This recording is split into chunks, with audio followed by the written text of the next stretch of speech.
Students, this is the question of definite integral of a limit of a sum.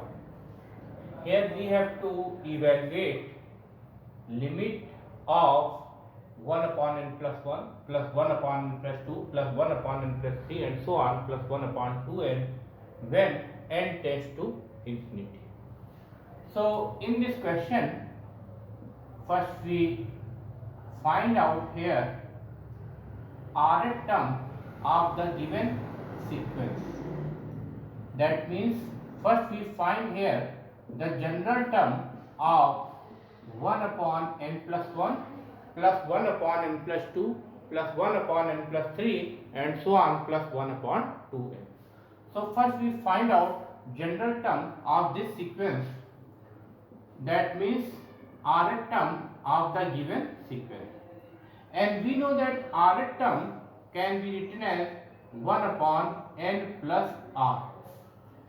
When we take here sigma and take value of r from 1, when we take r equal to 1, we get first term of this sequence, that is 1 upon n plus 1. When we take r equal to 2, we get second term, that is 1 upon n plus 2. When we take r equal to 3, we get 1 upon n plus 3. And when we take here r is equal to n, so n plus n, this is 2n, so we get last term 1 upon 2n.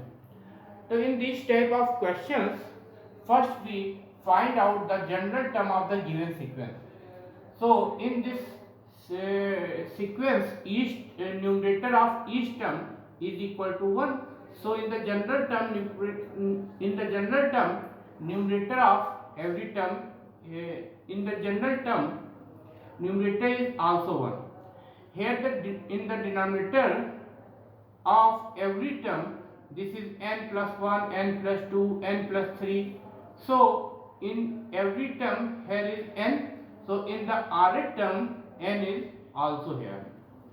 And in the rth term, when we write here r is equal to 1, we get first term. When we write here r is equal to 2, we get second term. When we write r is equal to 3, we get third term, and so on. When we write here r is equal to n, we get n plus n, that is 1 upon 2n. So this sequence can be written in the compact form is sigma r going from 1 to n, 1 upon n plus r. Now we know that this can be also written as limit n tends to infinity sigma r going from 1 to n, and this 1 upon n plus r can be written as 1 plus r by n multiplied by 1 upon n. If we take here LCM n, so the LCM n is cancelled by this one, so this can be written as 1 plus r by n multiplied by 1 upon n. In this question, we know that limit n tends to infinity and sigma term, this is equal to integral sign. So this becomes integral sign, and we know that r by n, this is equal to x. So we write here in place of r by n, we put here x. So this is 1 upon 1 plus x, and we know that 1 upon n, this is equal to dx. So we write here dx. Now we find out limit. So we know that x is equal to r by n when we take n tends to infinity. So it is equal to, here r is when n tends to infinity and r going from r equal to 1, so x equal to 1 upon infinity, that is 0. So here is 0. And when we take n tends to infinity and r equal to n, so x equal to r by n, put r is equal to n, divide by n, so we get 1. We find here limit of this integral.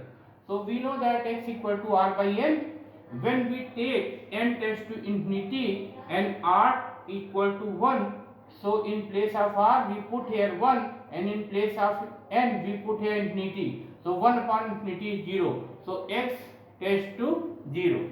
Similarly, when we take n tends to infinity, and in place of r we put here upper limit of r, that is n. So n by n, that is 1. So limit going from 0 to 1. Now we integrate this 1 upon 1 plus x with respect to x and put the upper limit minus lower limit.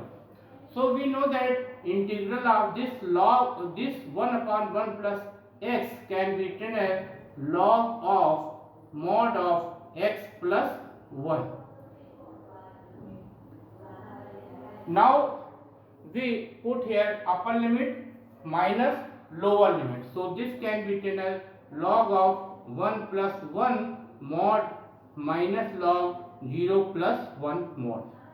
So 1 plus 1, that is 2 mod 2 minus 0 plus 1 mod, this is 1 mod. And we know that mod of 2 is 2 and mod of 1 is 1. So log m minus log n is equal to log m upon n. So this is log 2. So we can see here, when we evaluate limit n tends to infinity of this type of sequence, so first we find out Rth term, that is the general term of the given sequence. In this sequence, each term of numerator, each term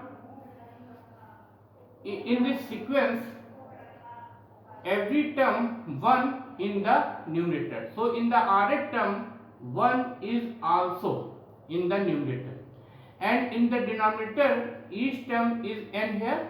So in the Rth term here is n also, and in first term this is 1, second term is 2, third term is 3. So when we write here Rth term, so here will be r.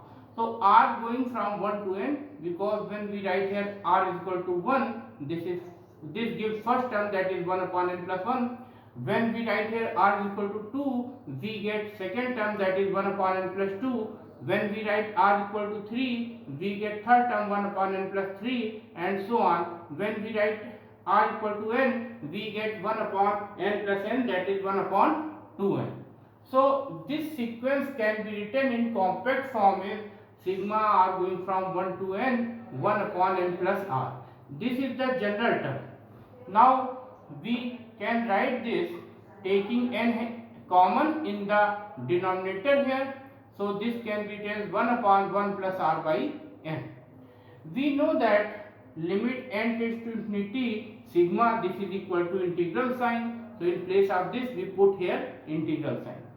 And we know that r by n, this is equal to x. So we put 1 upon 1 plus x. In place of r by n we put here x. And in place of 1 by n we put here dx. Now we know that x is equal to r by n.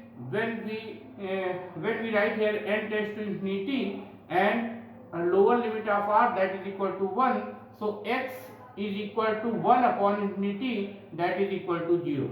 So the lower limit of this integral is 0. When we take n tends to infinity and upper limit of r, that is n, so x equal to n by n, that is 1. So the upper limit of this integral is 1.